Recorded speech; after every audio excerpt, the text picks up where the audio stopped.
As the workshops go on, what is your vision for the Moko Jumbie Mas Camp workshops? Part of it for me is continuing doing research academically, for sure, and sharing that in the design classroom, arts and design classroom, to teach people or students the sort of whole history or parts of it, the major points of what carnival is in the Caribbean, making masquerade. That's what carnival is about the masquerade, not necessarily the costume, but part of the masquerade is it's several components. So it's music, gesture, and theater, and costume. All of that is the masquerade, and they don't exist necessarily very well separately because you need the music, you need the costume. It can't just be a t-shirt. I get the t-shirt band, it's okay, this is different level.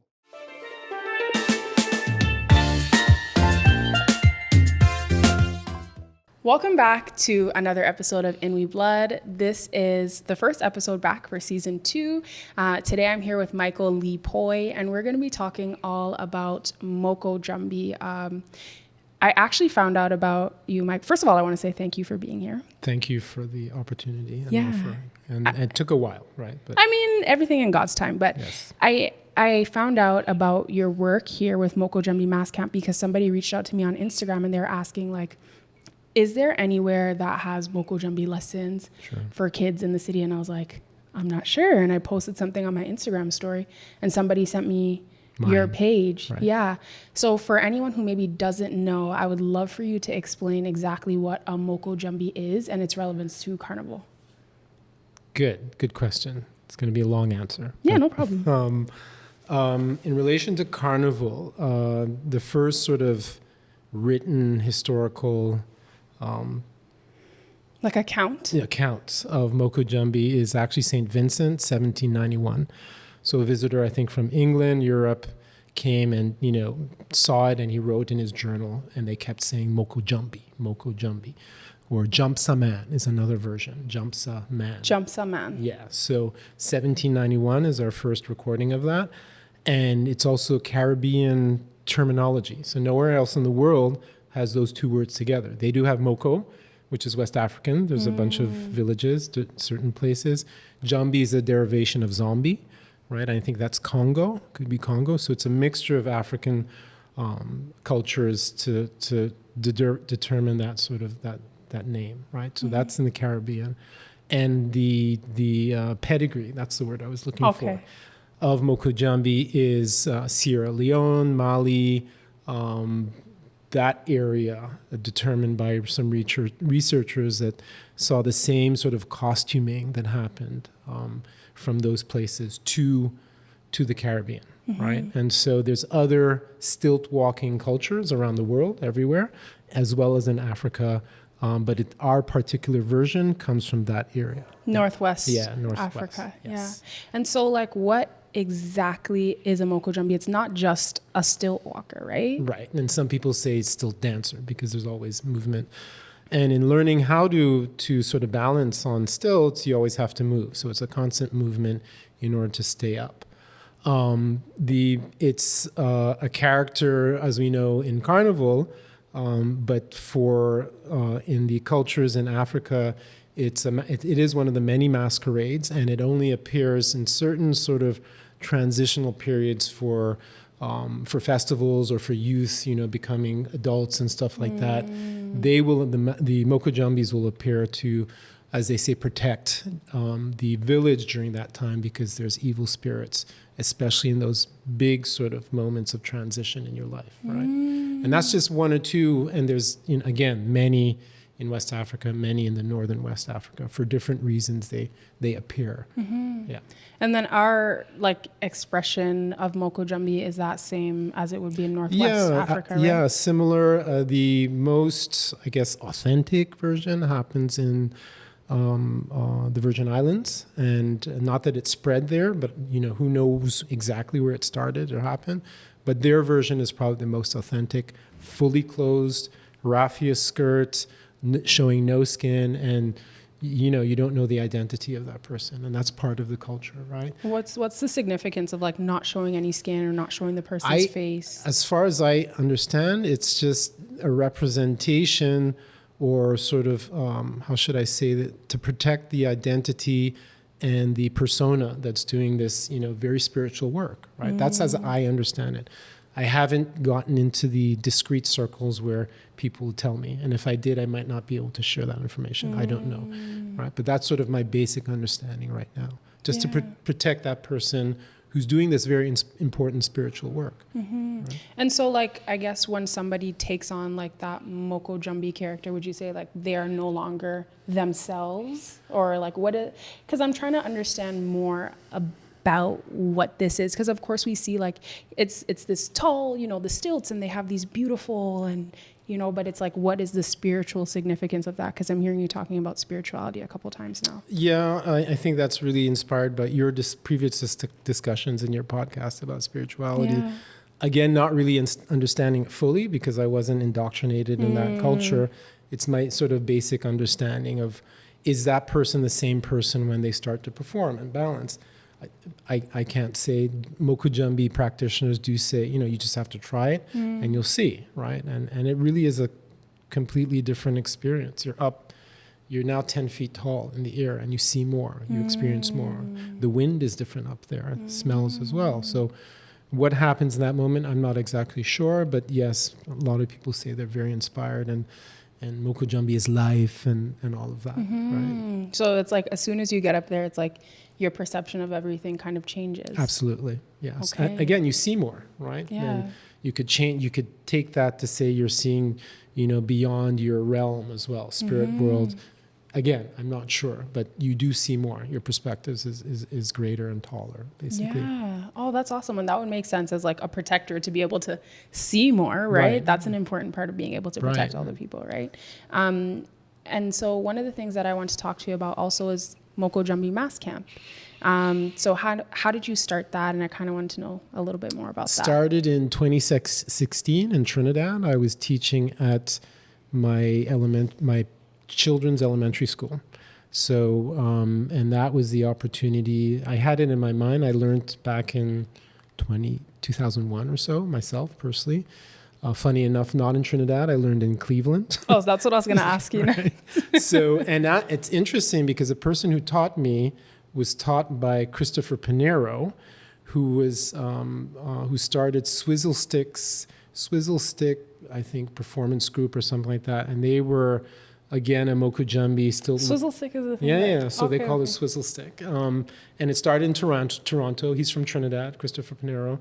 And that was about 30 years ago. So that's probably the first iteration of a Moko Jumbie Mas Camp type of group, working with Shadowland, who are a group of performing artists on the island, right? Again, 30 years ago, long time ago. So I'm not the first, for sure. But it started in 2016 for me in Trinidad with with a class of sixth graders, I think. My daughter was one of them, 16 students. 3 of which got it immediately, just balanced one time. The rest of them took a little more time. That went into a summer camp sponsored by the government. In Trinidad? In Trinidad. Oh my gosh. Yeah, the government sponsors cultural programs during the summer. You just have to apply and they pay for, parts of it. That's awesome. Yeah, so I did that 2016, 2017. The limit was like 25. I had 50 just because I couldn't say no to the parents. Yeah. Right? So, and it was wonderful. It was absolutely wonderful. And we had a great time. We performed, the band name was Scarlet Ibis, which is one of the national birds of Trinidad and Tobago. And we walked around the savannah. That went also into carnival the next few months. So summer from August to, I think, February, March. We continued that band on the road again. So that was the first iteration, had several since. But it's also, part of it is for them to experience making their costume, right? And using sustainable materials. Most bands, as you know, you've been talking to a ton of bands, it's not a profitable type of business or ecosystem. A lot of help, a lot of volunteering and stuff like that. But that's the history of carnival as well. Right. It's a community effort. Yeah. It's a cultural product. And then it's like the payoff comes from seeing the culture get passed down, I guess. Absolutely. Right? Yes. So when it comes to, I guess, learning how to walk on stilts or how to be a Moko Jumbie, how are we starting off with our students? Are we starting off straight away? Are we starting off on like 2 feet? We usually start about 2 feet. I know there's other places around the world. Brazil starts a little lower, but for us, 2 feet is decent, right? It's a little beyond high heel shoes, right? 6, 8, 10 inches, stuff like that. What's like the technique to be able to walk on stilts? Just basically keep moving, right? So you're really finding your balance. You're not throwing away, but you're using your fulcrum, which is sort of the center of your body right here, and trying to throw your balance while stepping to soca music usually, and finding your balance. Some people have said it's like walking on high heels. I don't walk on high heels, so I don't know. But it's really hard to explain to somebody and not knowing their experiences, but it's really just being there to talk them through the fear. Right. And you could see it on their face. Absolutely. Right. It's like, what is this? And they've prepped themselves. Right. But, they don't know.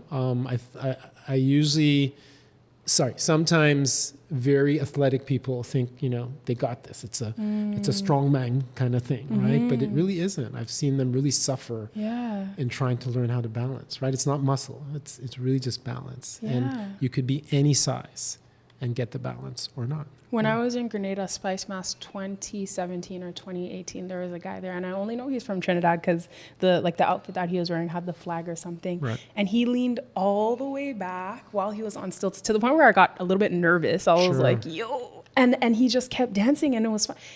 I know there's all these different kinds of like moves and stuff but he just did this like lean back or something, and I was like, oh my God.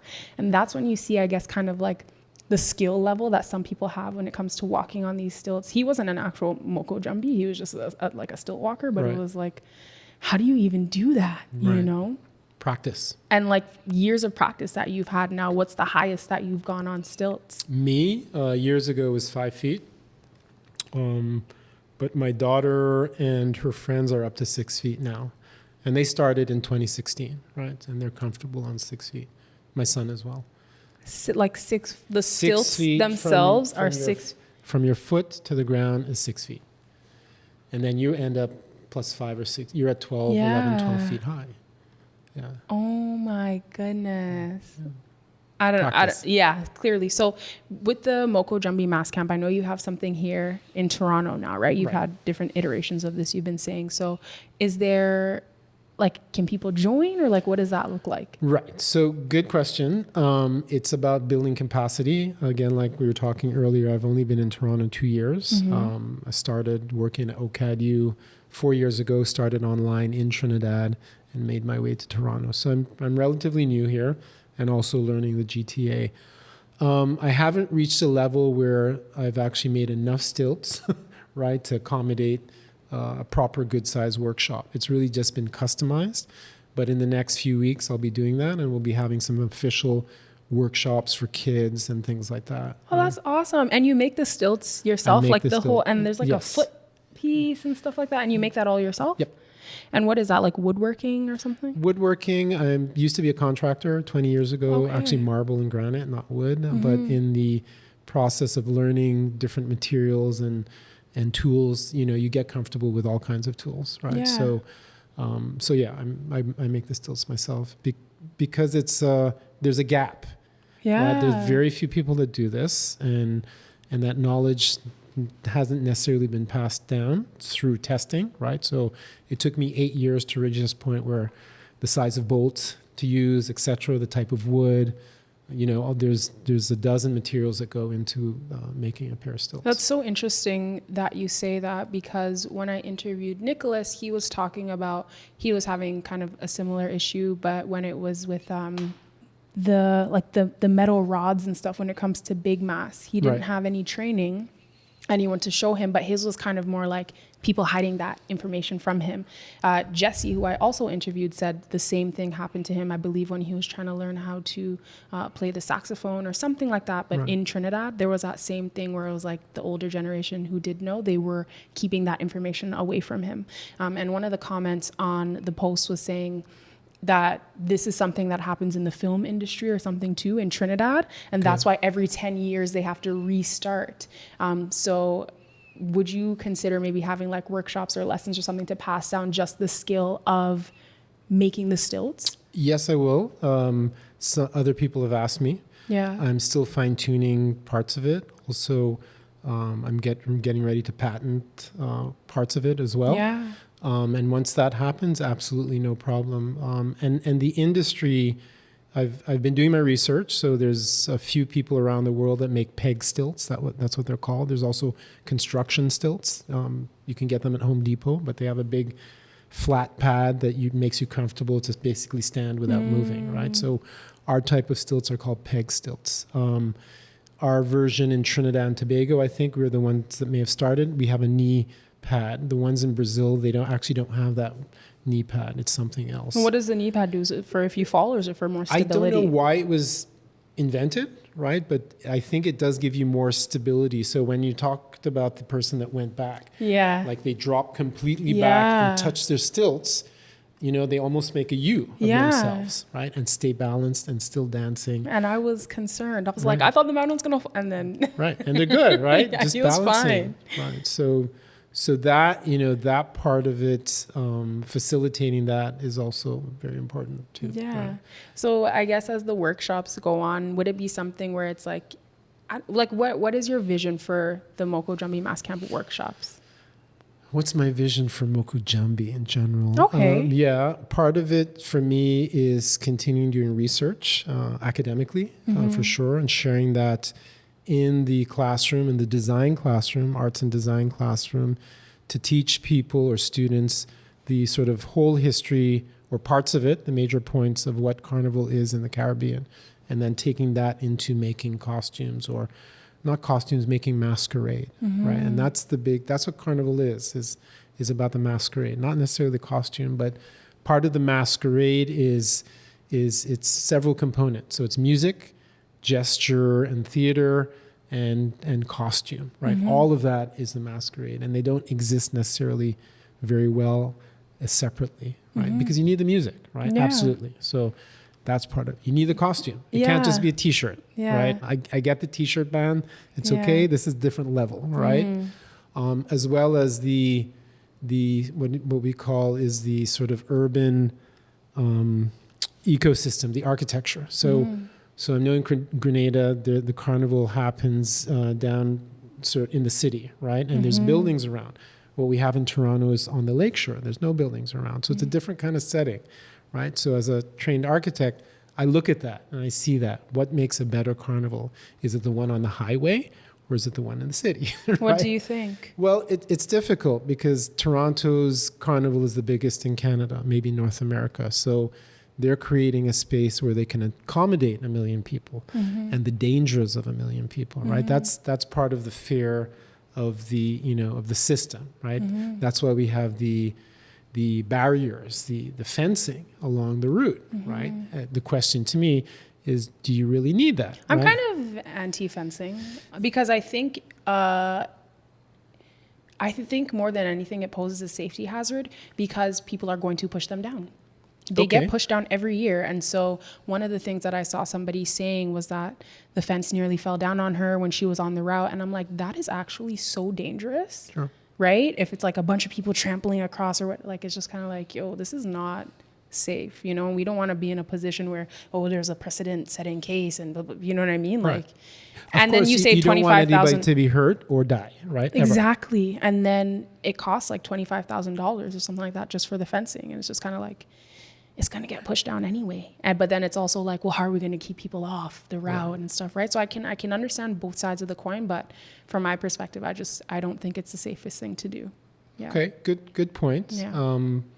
I don't agree or disagree. It's difficult to manage 1 million people, right? And also to police 1 million people. Yeah. And that's the big part of it. And again, to your point of the cost of fencing, yes, you're saving $25,000, $50,000 in that, which is actually a big number. But what happens when carnival is predominantly women, right? Yeah. And how do you make your folk safe in that environment to keep out the stormers, right? I know that's a big issue. Something that somebody was suggesting was instead of having the fences, you would then like take that same money or whatever, and you would have like security or something like that in the band. I don't remember the word they use, but it's people that are specifically meant for like extracting people out of the band. Sure. But then it just makes me think, this is a side note, but it makes me think of the Raptors parade and like when the Raptors, when they got into the semifinals and I was downtown here and everyone was just going crazy, and maybe for like every one police officer, there was like 100 people, and the police just, they couldn't do anything. Like even if they wanted to, they just had to stand there and just let people climb all over trucks. That's the first time I've ever seen people climb on trucks, but all these kinds of things, right? So I don't know, like you said, it is difficult to police a million people. I just wish for whatever's best in this Toronto Carnival thing, because I think it's getting to the point where some people are they desire more to go elsewhere now because of the experience that they're having, where they're feeling like they're not getting the best experience because of the stormers and because of all these different aspects, right? So Right. I just hope for whatever's best with Toronto Carnival, because I don't want to see the carnival die down or anything like Right. that. It won't. And also to say that the carnival version that we see in Toronto is not the only one. Yeah. Right. So this is very particular, and it's different in New York, Montreal, wherever. They all speak to that place. But is it the best way? So the model that we're using, and this, I read this in an article recently, that Toronto Carnival model was really supposed to be commercial, right? And so if that's the case, yes, you've been successful, right? It's about commerce, and it's about promoting that model of, I have a band, whatever it is, I have a few designers, and they're going to produce 10 sections, and we will share that with the people, and they will come and purchase our costumes and join the band or compete with the other bands as well. And that, that's one model. The other older models are, we have an idea, a narrative that we're working with. We don't necessarily need one mass camp. It happens at multiple places. Somebody's doing this, somebody's doing that, and you come together, right? And I think just because our history in the Caribbean and Trinidad and Tobago has been so long, that's easy, but nobody's really sort of spoken to that mass camp methodology, right? It's happened for hundreds of years, and what we're seeing in Toronto is really one version of it, right? And one type of costume too. It's not traditional or old masks as well.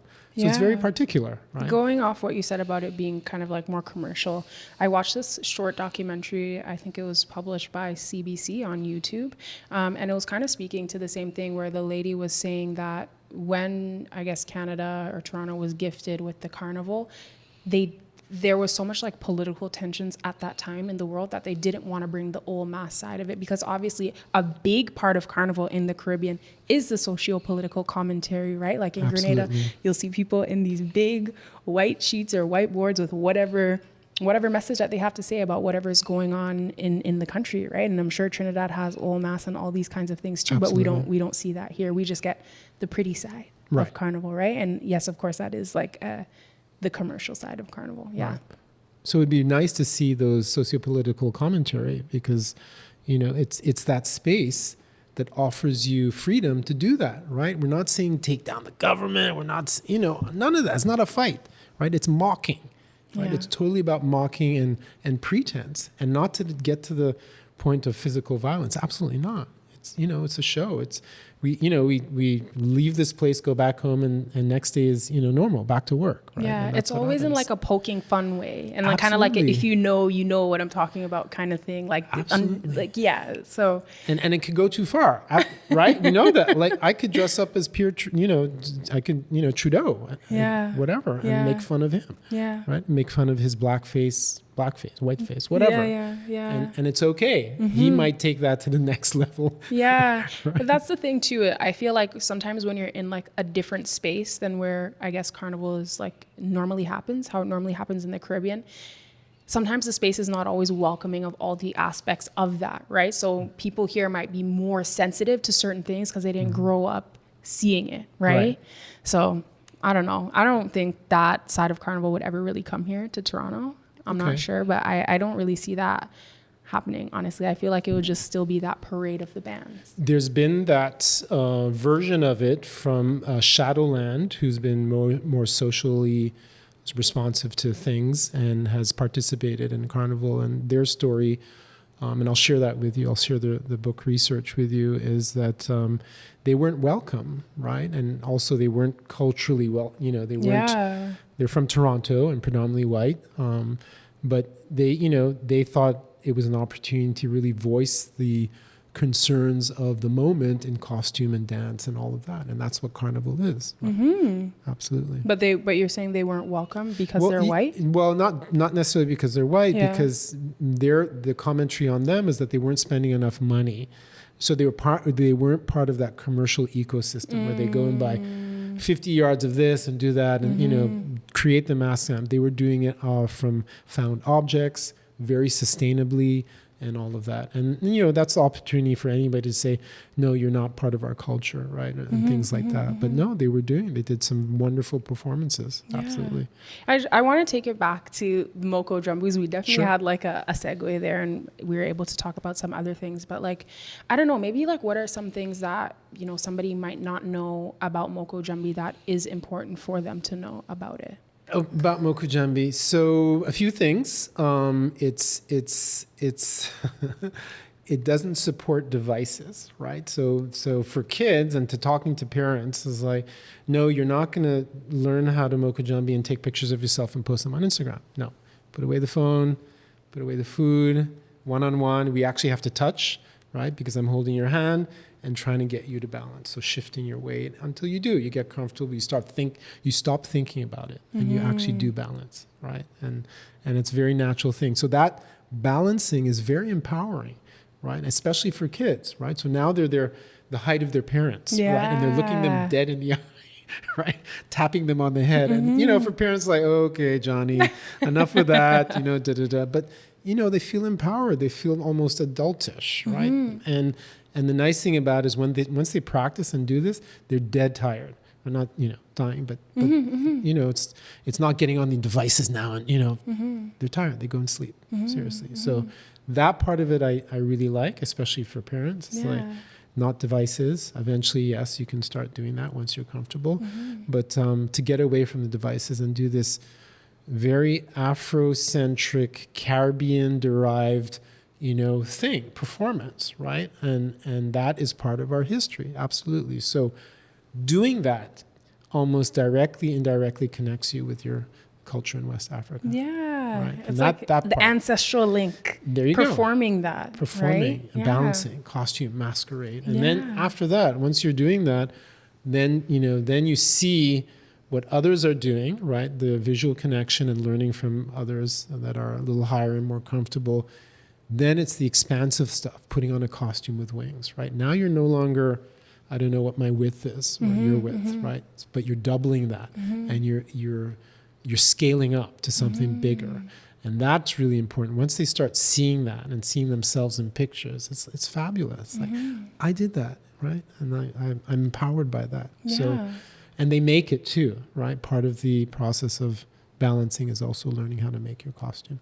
Okay, so you would say that the Moko Jumbie, I guess, experience and learning how to do it is one that's just overall an empowering one. Absolutely. Yeah. Absolutely. That's awesome. I want to sign my son up.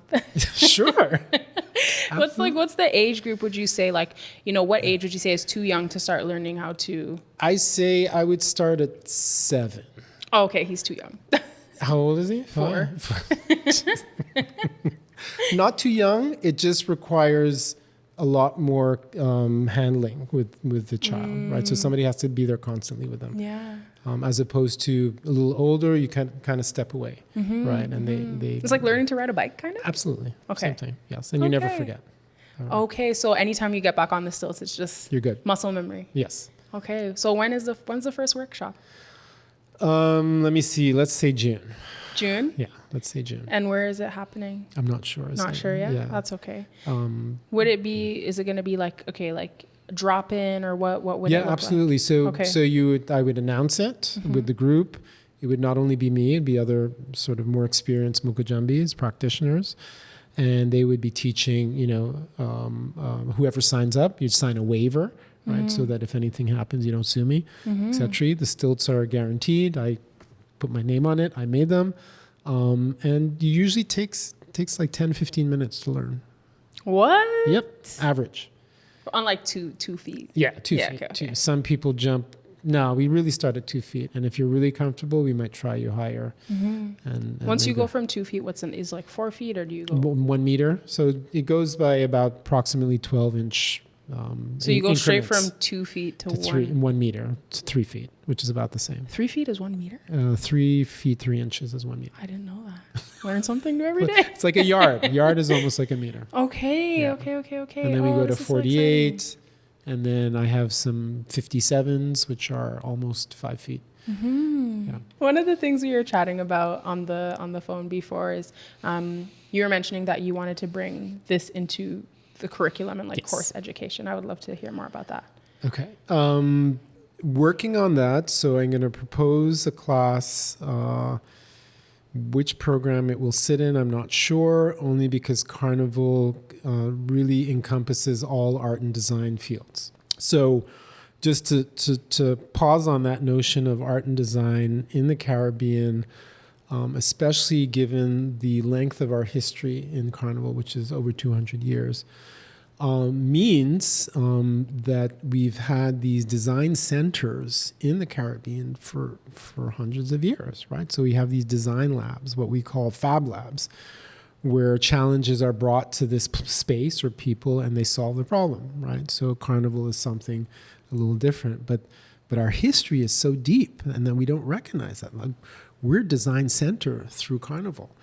And why I say that is because in curriculum, we don't have that, at least probably in most universities in North America, we don't have that connection to those historical Caribbean design centers in curriculum. So that's what I'm trying to do, is create a class that speaks to making and designing a narrative, this fantastical whatever thing is. You create it and also you make it, whilst understanding what masquerade is in the Caribbean, plus the music, the soca.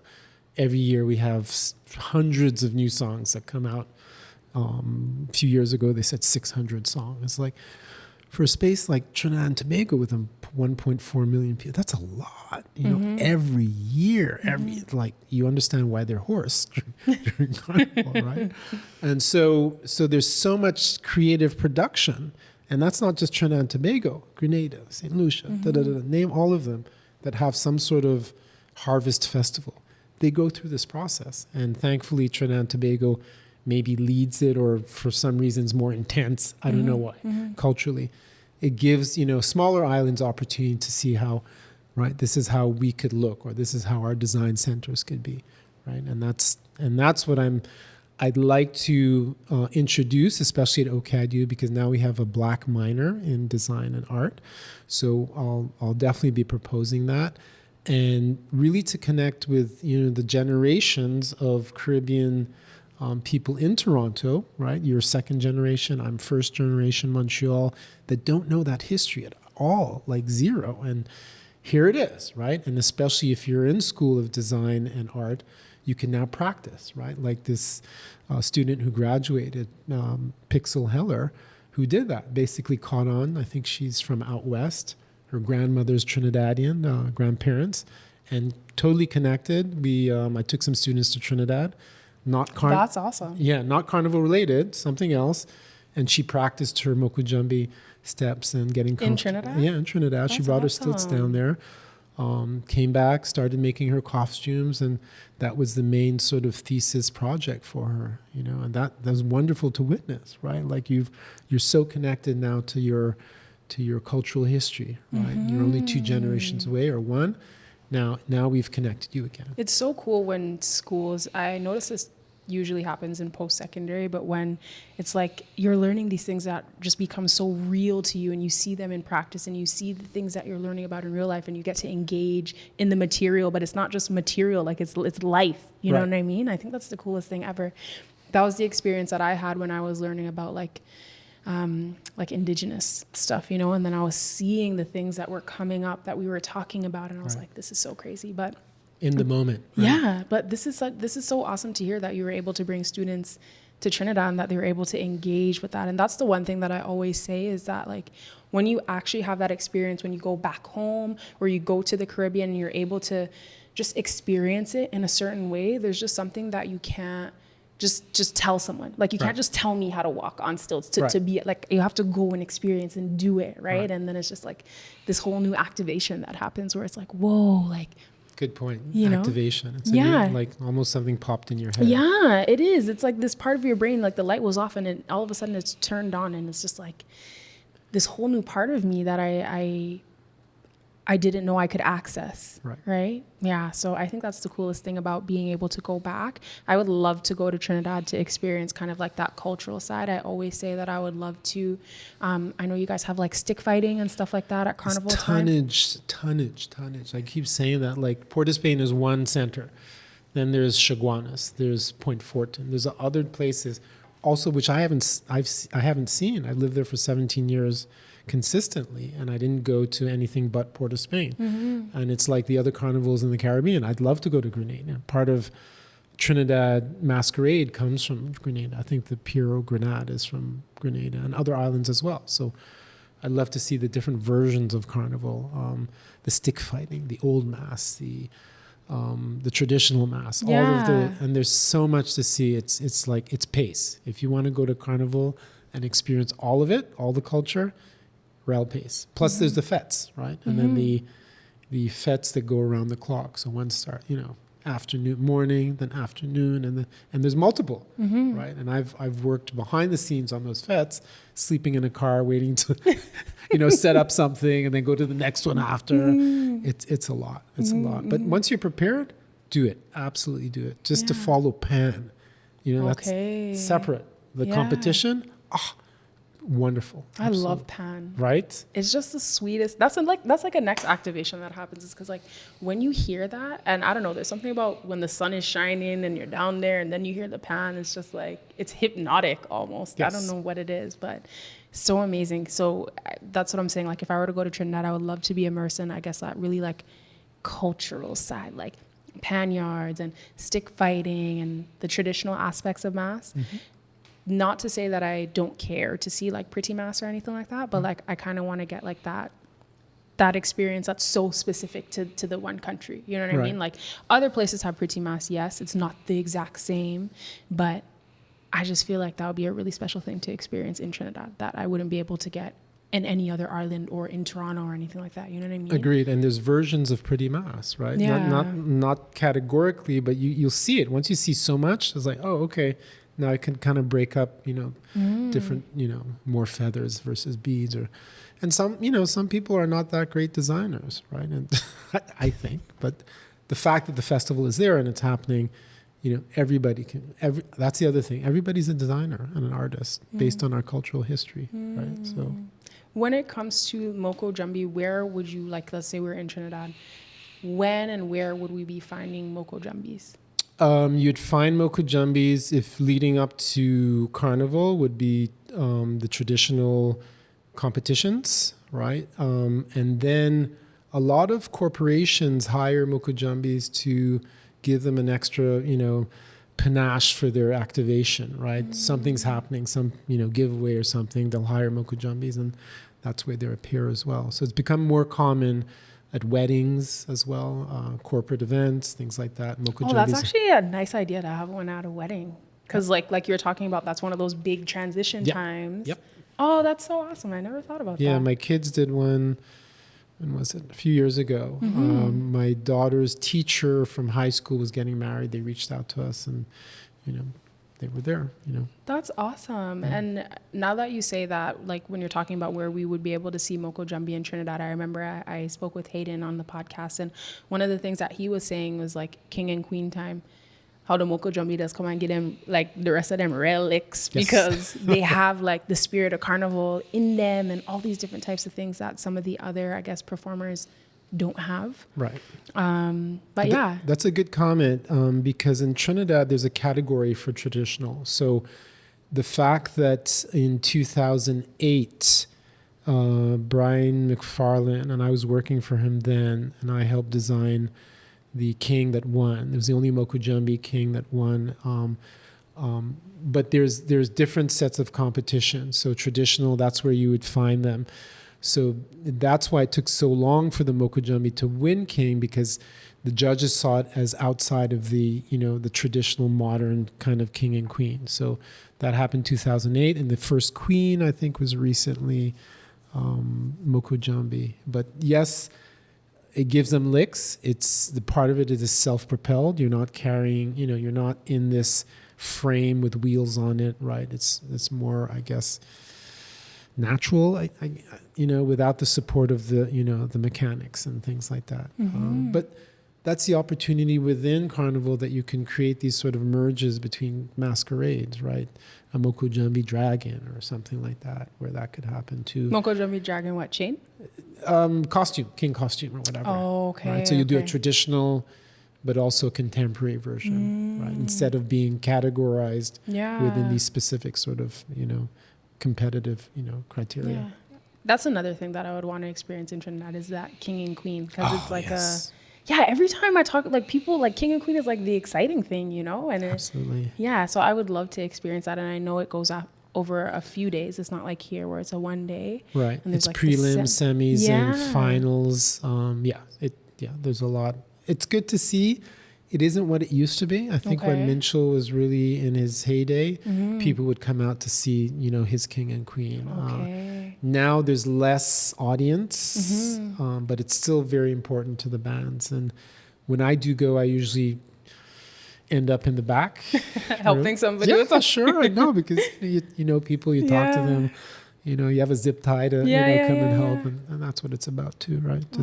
That's so awesome. I'm really looking forward to the workshops that you're going to be having, honestly, because it's definitely something that we need here, like people who are helping to pass down the culture, and that's why I love that I have this podcast, because I have the opportunity to highlight people who are doing the work, behind the scenes, who might not always be highlighted, but it's like they're helping to push the culture forward in their own way, right? So I want to thank you for the work that you're doing with Moko Jumbie, and I'm wishing you all the best. Same here. I wish you all the best with the podcast. Thank you so much. Seeing many more and meeting, witnessing more conversations on this. Yeah. Oh, thank you so much. And thank you for being here. I hope, anyone who listens to this, I hope that you learned something new about Moko Jumbie and, the cultural importance of it. And thanks for listening to the podcast. I hope that season 2 is just as well received as season 1 was. And onwards and upwards.